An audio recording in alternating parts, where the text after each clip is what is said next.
Γεια σας φίλες και φίλοι! Σήμερα να σας δείξω πώς μπορείτε εύκολα να στενέψετε μόνοι σας ένα παντελόνι.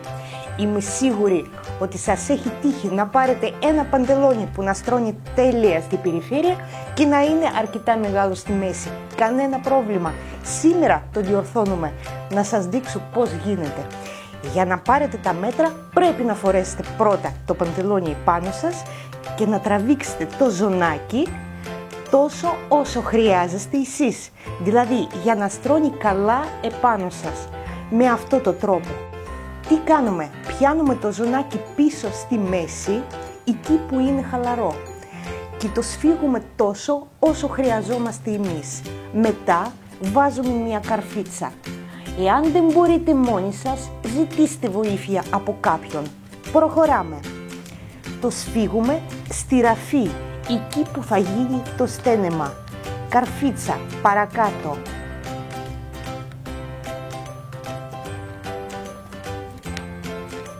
Και επόμενο βήμα πρέπει να κοιτάξουμε και με το μάτι μας να καταλάβουμε πού πρέπει να τελειώσει το στένεμα. Εμένα το στένεμα θα πάει αρκετά χαμηλά. Είναι κάπου εκεί, σε αυτό το κομμάτι. Βάζω και εκεί μια καρφίτσα και το μέτρημα έγινε. Τι κάνουμε μετά? Το βγάζουμε από πάνω μας και προχωράμε. Έχουμε βγάλει από πάνω μας το παντελόνι μαζί με τις καρφίτσες και τώρα όλα αυτά τα σημάδια που έχουμε βάλει, δηλαδή η καρφίτσα, πρέπει να τα μεταφέρουμε από την ανάποδη για να κάνουμε τη δουλειά μας από την ανάποδη. Για να το κάνουμε, το γυρίζουμε το παντελόνι.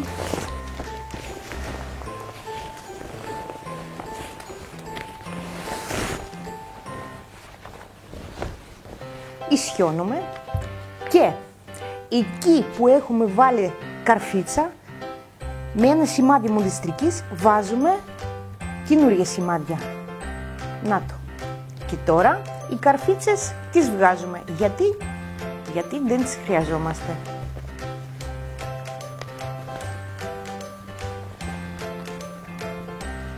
Πολύ ωραία. Τώρα θα πρέπει να ξυλώσουμε το παντελόνι. Τι ακριβώς πρέπει να κάνουμε? Πρέπει να ξυλώσουμε το ζωνάκι, εδώ στη ραφή που ενώνει ζωνάκι με το παντελόνι, από πάνω. Συν θα βγάλουμε αυτό το φυλάκι και από την καλή πρέπει να βγάλουμε τα εξώγαζα μέχρι εκεί που το έχουμε σημαδέψει. Εκεί που θα τελειώνει το στένεμα. Για ελάτε να το κάνουμε.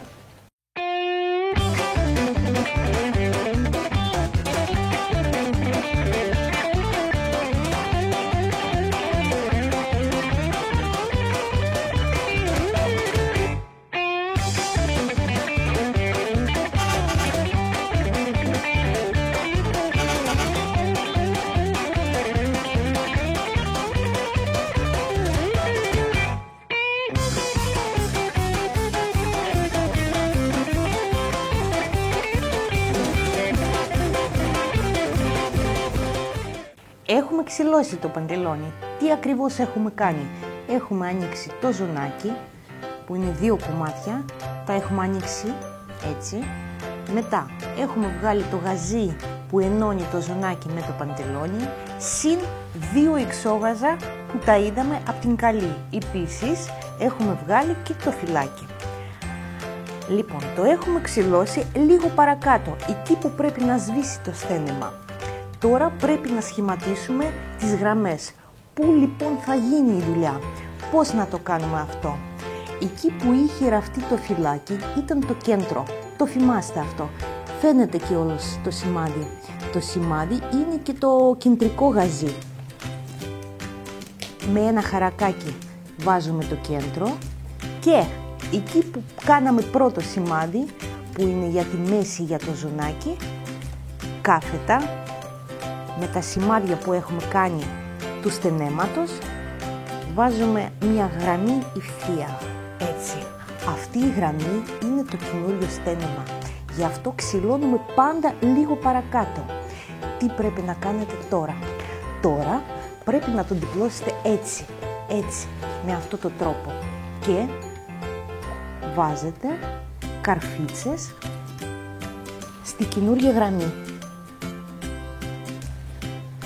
Το περνάτε όλο μέχρι κάτω και θα είναι έτοιμο για το γάζωμα. Εδώ πάνω στη καινούργια γραμμή πρέπει να κάνετε ένα γαζί. Για να είναι γαζί γερό και να μην ξυλώνεται, κάντε το 2 φορές.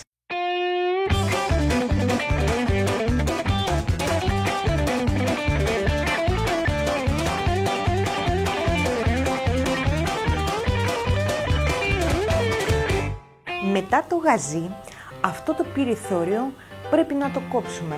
Πόσο πρέπει να κόψουμε? Πρέπει βέβαια να αφήσουμε για ένα καρύκωμα. Να αφήσουμε 1,5 πόντο ακριβώς. Μετράμε 1,5 πόντο από την καινούργια ραφή και τραβάμε μια ευθεία γραμμή παράλληλη της καινούργιας κάτω. Αυτό. Όλο το υπόλοιπο θα πρέπει να το κόψουμε.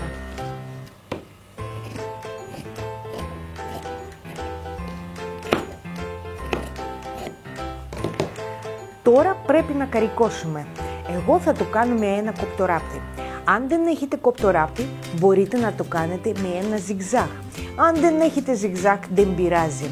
Μπορείτε να το περάσετε στο χέρι με ωραίο τρόπο, κλείνοντας όλο το κόψιμο αυτό.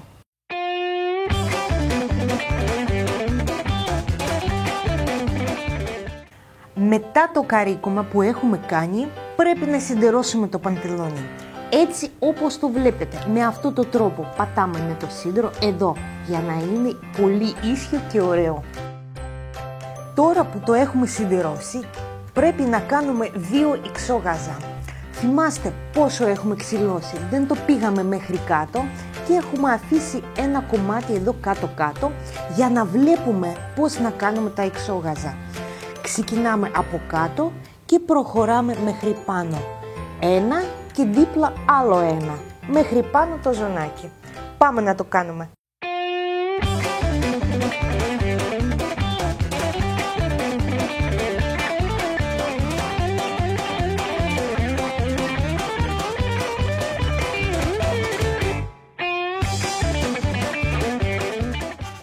Τώρα πρέπει να μικρύνουμε το ζωνάκι.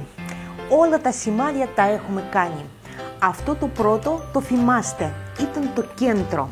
Και μετά κάναμε άλλο ένα, τη γραμμή του στενέματος. Πώς πρέπει να το κόψουμε τώρα? Πρέπει να ενώσουμε τα 2 κομμάτια από το ζωνάκι, με το κέντρο να το διπλώσουμε και να βάλουμε μια καρφίτσα εδώ, στη καινούρια γραμμή, εκεί που θα στενέψει.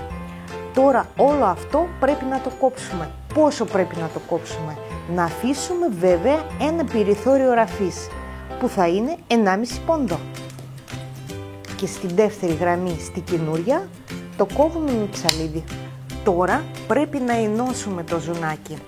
Πώς να το κάνουμε? Να το διπλώσουμε, την καλή, το εξωτερικό κομμάτι του ζωναριού, να το ενώσουμε με μια καρφίτσα 1,5 πόντο πιο κάτω και να κάνουμε ένα γαζί. Το ίδιο πρέπει να κάνουμε και με το δεύτερο κομμάτι του ζωναριού. Εκεί που είναι το σημάδι μας, το πρώτο, η γραμμή του στενέματος, μία καρφίτσα πάνω σε αυτή τη γραμμή, 1,5 πόντο πιο κάτω από το κόψιμο και ένα γαζί στο ζωνάκι κέντρο. Αυτό, πάμε να το κάνουμε.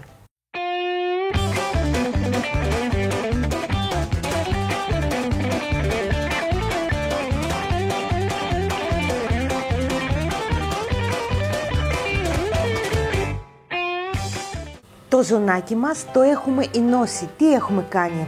Το εξωτερικό κομμάτι, το ζωναριού, το έχουμε ενώσει. Το ίδιο έχουμε κάνει με την εσωτερική του ζωναριού. Τώρα, αυτό το περιθώριο ραφής πρέπει να το ανοίξετε και να το σιδερώσετε έτσι, για να μην έχετε χονδράδια μετά. Το ίδιο κάνετε και με την άλλη μεριά του ζωναριού. Το ανοίγετε έτσι και σιδερώνεται. Τώρα πρέπει να περάσετε ένα γαζί επάνω στο ζουνάκι και να το ενώσετε με το παντελόνι. Πώς το κάνουμε? Το διπλώνουμε εκεί που έχει τσάκιση και βάζουμε καρφίτσες. Έτσι, για να μην γλιστρήσει όταν θα το ράβουμε. Αυτό, 2 καρφιτσούλες επάνω, το ίδιο θα κάνουμε και κάτω, εκεί που θα να ενώσουμε το ζουνάκι με το παντελόνι. Το ίδιο ακριβώς. Να κοιτάμε για να πιάνει την καρφίτσα μας, να μην μας ξεφύγει τίποτα, για να γαζωθεί όμορφα.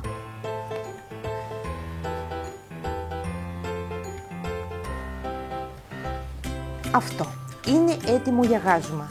Τι γάζωμα πρέπει να κάνετε?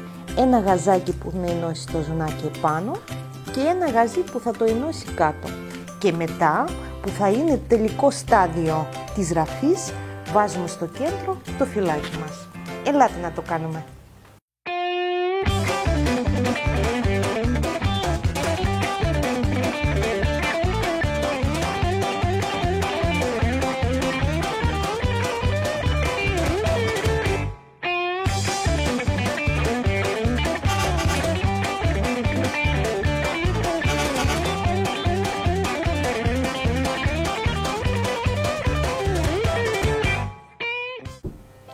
Το παντελόνι μας είναι έτοιμο, το έχουμε φτιάξει πάρα πολύ ωραία για στα χέρια μας. Εγγραφείτε στο κανάλι μου, αφήστε σχόλια και νιώστε επαγγελματίας. Γεια!